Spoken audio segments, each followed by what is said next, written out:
Yesterday, I made a video talking about what I believe is going on behind the scenes between Chloe and Halle Bailey and Beyonce's Parkwood Entertainment. And y'all gave me quite some feedback. A lot of people agreed, but some of y'all did not agree. And those who didn't agree were saying that Chloe and Halle aren't making music that people want to listen to. And I have to agree with that to some extent. I think that they're proof that talent doesn't mean that you can make hits, just like Rihanna and SZA are proof that you can not be talented or not be a great singer and you can still make hits. So just no shade, I'm just using valid examples, okay? Because Rihanna's got hits like a bat. But when it comes to Chloe and Halle, they are very vocally talented, and I know Chloe can play instruments and she can produce, and she's multi-talented. She's very gifted and blessed, but yet a lot of her music fails to captivate an audience, and that's what the label is supposed to be there for.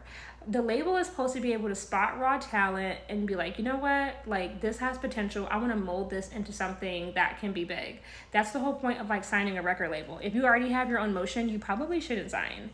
But that's what I'm saying. I think they're being mismanaged, right? Intentionally, because the girls are saying that Beyonce don't write her own music.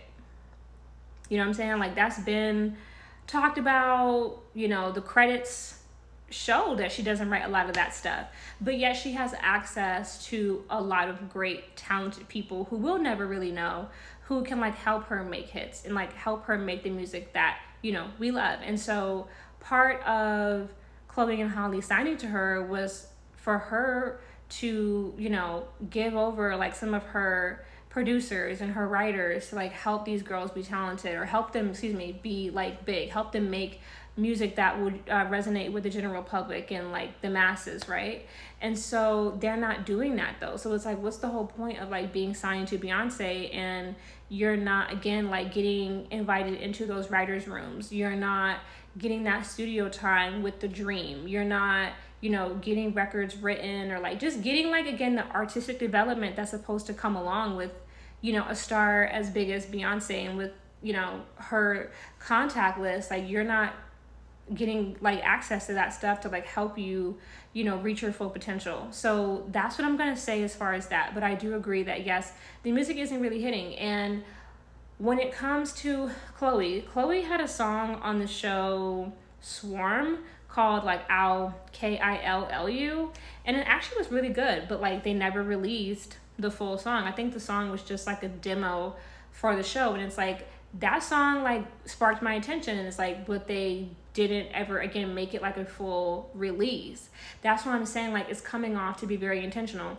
Mind you, Beyonce has released several projects, and these two have never been featured on a song. I don't recall people naming them in the writer's credits of any of her music, so they're not even helping her write music. They're not even getting money that way. They're not being featured on anything. She's not featured on any of their projects. You see what I'm saying? It comes off intentional, because when Nicki and Drake were coming up, they were constantly doing features with Wayne and Birdman. You know what I mean? They were working for and with the people who signed them. So yeah, it's just something really funky going on over there. Now, when it comes to the situation with their personal life, this is where I'm going to go down that rabbit hole again. When it comes to Chloe, y'all frequently mention her over sexual image. And I'm here to tell you guys that Beyonce, in my opinion, is behind that. If you look at some of the symbolism that Chloe is depicting when she is in a very hyper sexual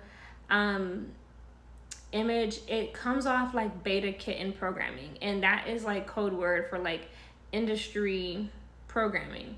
And so yeah, I think Beyonce is behind that, because these people are supposed to have again talent managers and image consultants.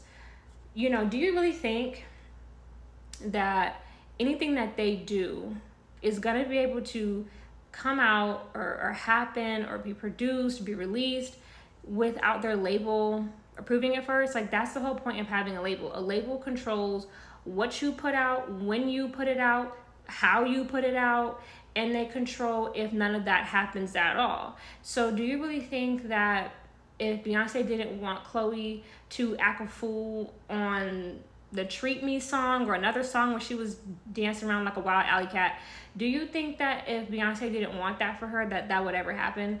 Do you think that if, you know what I'm saying, like if Beyonce didn't approve of that stuff, that it would ever go down? And I understand that Beyonce is not in charge of everything, but at the end of the day, Parkwood is her label, so things are gonna go through her, you know what I'm saying, at some point before it gets the final approval. When it comes to Chloe and Halle, I want you guys to understand that DDG is involved with some of this industry stuff too, you know what I mean? And I'm trying to keep it light because we are on TikTok, but at the end of the day, you know, DDG is not innocent.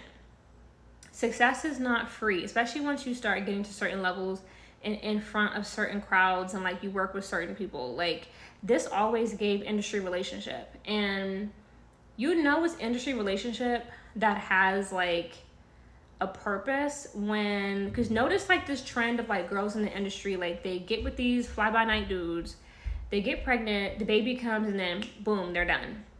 It's already happening with Trippie Redd and Coily Ray. Trippie Redd has what in the front of his, you know what I'm saying? Like, just peep it. Just peep how like there's this influx of girls around Hollywood who are just like popping up preggers, and usually they're somehow connected to music. That's like been the trend lately.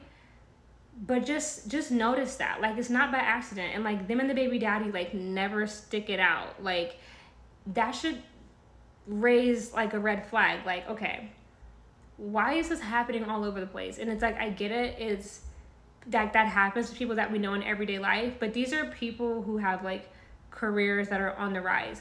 Why would all of these people under the age of 30 who have a lot of motion, why would they go like have a kid by like some random dude when all they do is rap about or sing about like wanting to do with money? And I know DDG has money, but I'm just saying, y'all, like, there's more to it. Like, DDG has made videos that have had particular symbolism in them that have let me know like what kind of time he's on.